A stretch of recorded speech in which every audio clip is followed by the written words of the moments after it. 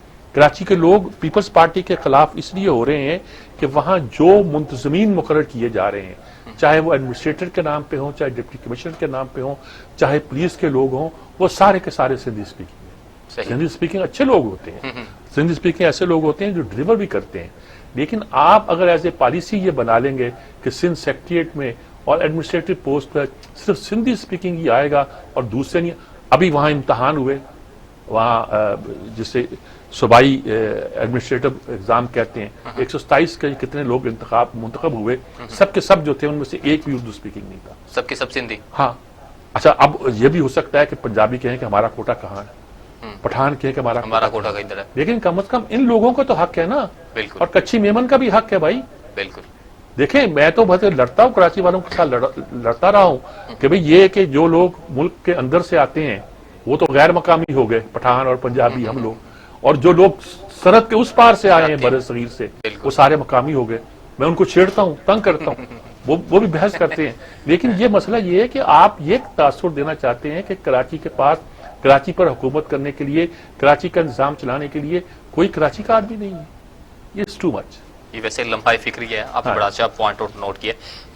دوسری جانب ہمارے پاس جو اگلی سٹوری ہے وہ توشہ خانہ ریفرنس ہے، جس میں آصف زرداری اور یوسف رضا گیلانی صاحب پر فرد جرم عائد کر دی گئی ہے، جبکہ چارج شیٹ ملزمان کے حوالے بھی کر دی گئی ہے اور گواہوں کو بھی آئندہ سماعت پر طلب کر لیا گیا۔ کیا کہتے ہیں اس کیس سے کچھ نکل بھی رہا ہے کہ کیس کیا ہے؟ کیس یہ تھی کہ یہ قانون ہے کہ جو شخص جو ہے باہر غیر ملکی کوئی تحفہ دے تو وہ اس تحفے کو توشہ خانہ میں جمع کرائے گا، اپنے استعمال میں نہیں لائے گا۔ کسی کو خوبصورت گھڑی ملتی ہے، کسی کو گاڑی ملتی ہے، کچھ اس طرح نواز شریف کو ایک گاڑی ملی، ایک زرداری کو ملی، انہوں نے توشہ خانہ میں جمع کرا دی۔ یوسف رضا گیلانی کے زمانے میں خیال پیدا ہوا کہ گاڑیاں گل سڑ رہی ہیں، زنگ لگ رہے ہیں، جب استعمال نہیں کیے جائیں گے کروڑوں روپے کی گاڑیاں، ان کو یہ لگ رہا ہے۔ اس سے پہلے شاید قانون تھا کہ اگر کوئی ان چیزوں کو لینا چاہتا ہے تو ان چیزوں کو لینے کے لیے اس کے اتنے % دینا پڑے گا، شوکت عزیز نے بنایا تھا۔ انہوں نے آ کے شاید اس قانون میں تھوڑی سی تبدیلی کر دی کہ اس کو کم کر دیا، پہلے بھی کم تھا۔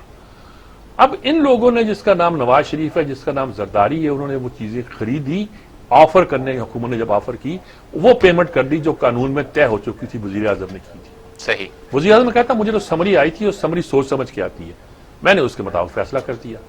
اچھا انہوں نے فیصلہ کر دیا، چلیے آپ اس کو پکڑتے ہیں تو انہیں غلط فیصلہ کیا۔ زرداری اور نواز شریف کو کیوں پکڑتے ہیں؟ جنہوں نے اس فیصلے کے مطابق، اس قانون کے مطابق پیمنٹ کی اور ان چیزوں کو اپنی ملکیت کر دیا۔ صحیح، انفیئر ہوگا یہ بات کہ مہنگی گاڑیاں سستی لے لی انہوں نے، انفیئر ہوگا، لیکن قانون پاکستان کے مطابق اگر وہ جائز ہے، قانون کے مطابق ہے، تو آپ ان کو کیا کر سکتے ہیں؟ کیس چلانا ہے تو کسی، وہ بلاول کہتے ہیں کہ جو ہماری کرپشن کے کیسز ہیں بینکنگ کوڈ میں چلانے والے ہیں یا نیب میں چلانے والے ہیں؟ بالکل صحیح ہے کہ ہم نے یہ کیا، پیسے کھا لیا، ہمارے نام پہ نکلا آیا اکاؤنٹ کسی کا، وہ پیسہ ہمارے اکاؤنٹ میں گیا، بینکنگ کوڈ میں آپ کیس کرتے ہیں۔ اگرچہ میں یہ کہتا ہوں کہ بینکنگ کوڈ تو اس قابل نہیں رہے، اگر رہے ہوتے تو نیب بنانے کی ضرورت نہ پڑتی، یہ دوسری بات ہے، لیکن مسئلہ ہے کہ نیب بنانے کے بعد بھی تو یہ بات طے ہو گئی ہے کہ آپ نیب کو وہ اعتبار نہیں دے سکے جو دینا چاہیے۔ اب میں نے سنا ہے کہ مسلم لیگ نون والے سوچ رہے ہیں کہ بجائے نیب کے خلاف کمپین چلانے کے جسٹس جاوید اقبال کے خلاف ریفرنس دائر کیا جائے سپریم کورٹ میں کہ یہ not fit to be chairman NAB فلاں فلاں، اب مصیبت میں ڈالا جائے سپریم جوڈیشل کونسل کو کہ کیا وہ رویہ اختیار کرتی ہے، کیا اس کے بارے میں فیصلہ کرتی ہے، ان کی ٹیپیں ویپیں جو آئی تھی وہ کیا جائے۔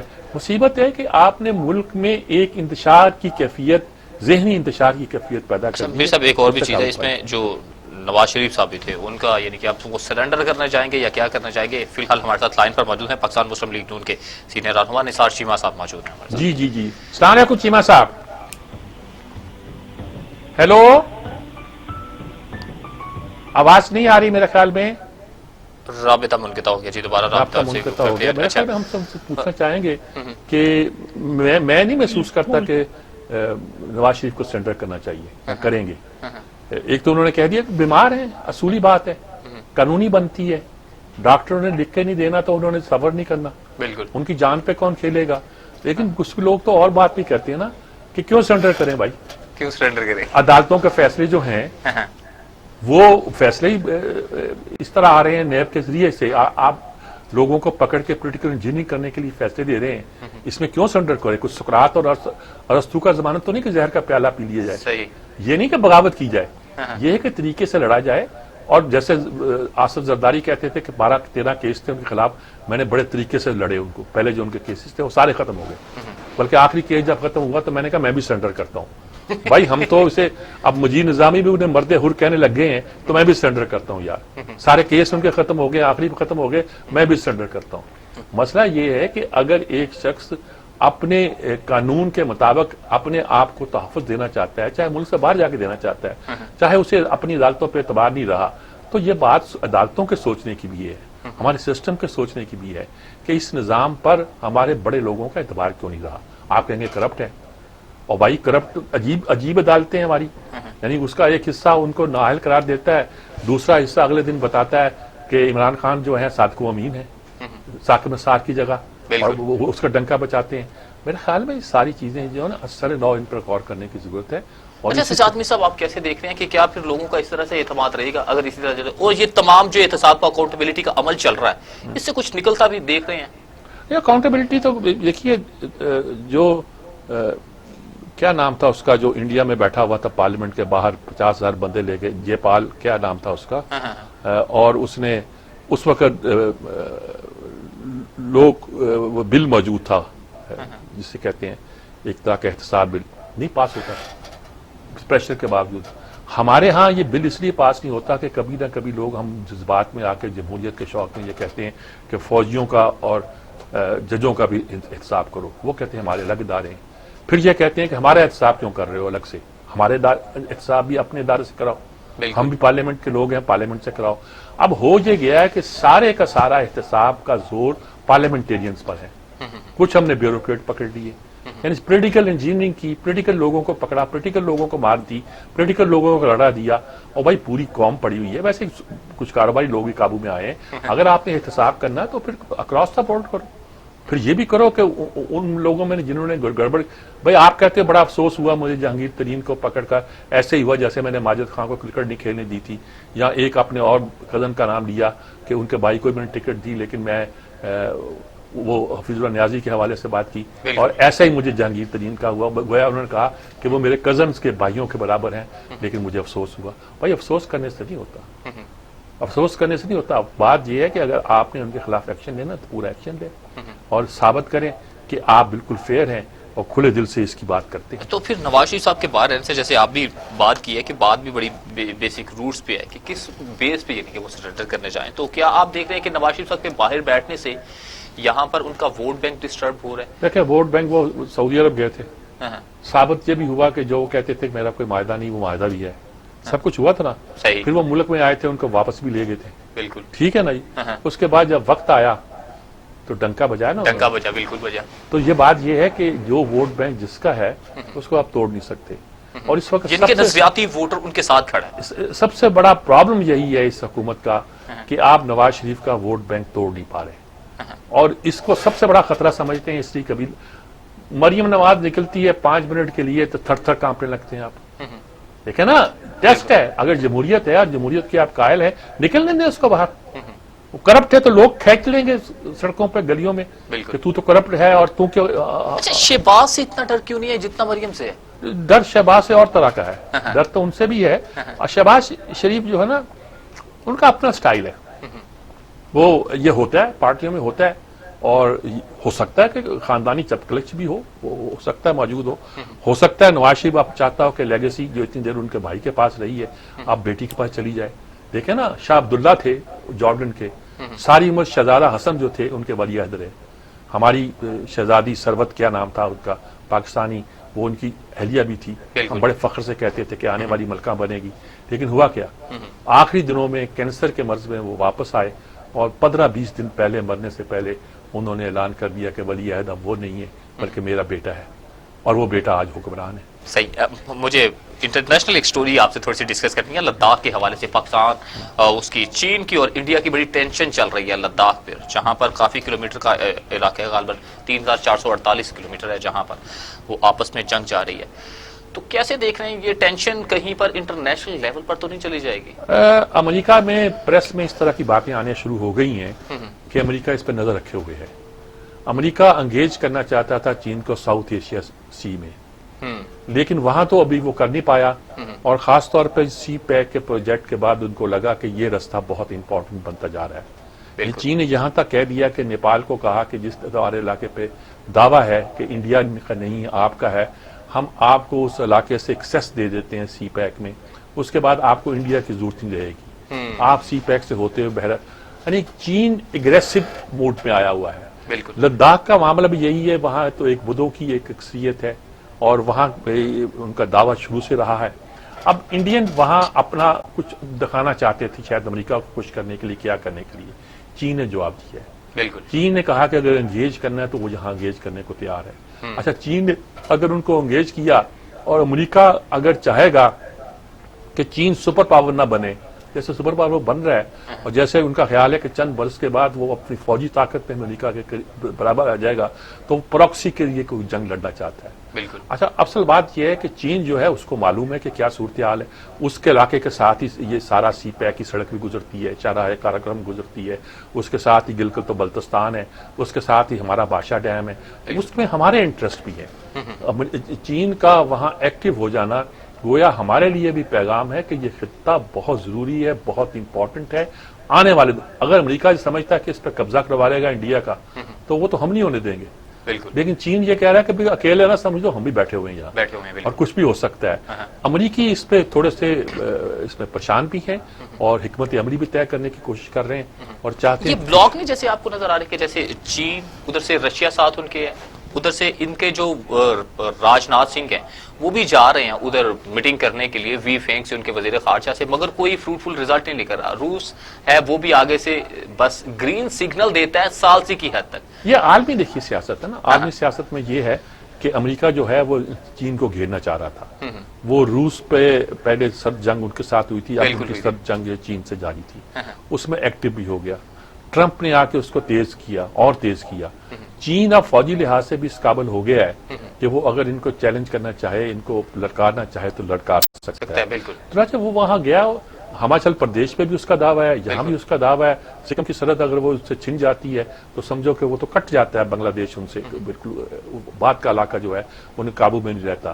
تو انڈیا نے ہر جگہ اپنے آپ کو پھنسا لیا ہے جی. نیپال میں پھنسا لیا ہے, بھوٹان میں پھنسا لیا ہے, سری لنکا کے ساتھ ان کے پرابلم ہے. اگرچہ اب جو سری لنکا میں حکومت ہے وہ پرو انڈیا ہے, پرو چائنا نہیں زیادہ, لیکن اس کے باوجود بھی چین نے اپنے انٹرسٹ وہاں کریٹ کر لیے ہیں. بنگلہ دیش اب رو رہا ہے, اس کے لیے مسائل پیدا ہو گئے ہیں. تو یہ ساری صورتحال یہ ہے کہ انڈیا کہتا تھا کہ ہم پاکستان کو اکیلا کر رہے ہیں, لیکن لگتا یہ ہے کہ وہ خود اکیلا ہو رہا ہے. اور پاکستان کے لیے اس وقت اچھی سفارتکاری کے بڑے مواقع ہیں کہ ہم اس سفارتکاری سے کام لے کر دنیا کے سامنے انڈیا کو بے نقاب کریں. سجاد میر صاحب کلوزنگ ریمارکس دیجیے گا. کلوزنگ ریمارک یہی ہے کہ کراچی ہمارے گلے پڑا ہوا. دوسری بات ہے وفاق اور صوبوں کی کچ پکچ جو ہے یہ بہت آگے آ گئی ہے. شاید اسد عمر کا ہم نے وہ ڈسکس کیا ہے نہیں, وہ اسد عمر صاحب کا سچ وہ بیان رہ گیا. اس میں ایک فکرہ تھا کہ ڈرافٹ جو ہے اگر کہتے ہیں یہ تو ہم ڈرافٹ پیش کر دیتے ہیں. اور ایک انہوں نے اور بڑی بات کی ہے کہ اگر یہ دونوں پارٹی اسی طرح رہتی ہیں تو دونوں جوتے پڑیں گے, یعنی اپنی پارٹی کو بھی پیپلز پارٹی کو. لیکن دوسرا بات کہا کہ اگر یہ کہتے ہیں پیپلز پارٹی والے تو ہم ڈرافٹ اوپن کر دیتے ہیں. بالکل. تو میرے خیال میں سیاست نہ ہی کریں تو بہتر ہے. بہت شکریہ سجاد میر صاحب. سجاد میر صاحب ہمارے ساتھ موجود تھے, آپ کا بہت شکریہ وقت دینے کے لیے. اس کے ساتھ ہی پروگرام کا وقت اپنے اختتام کو پہنچا. اپنے میزبان جواد باقر کو دیجیے گا اجازت. اللہ نگہبان.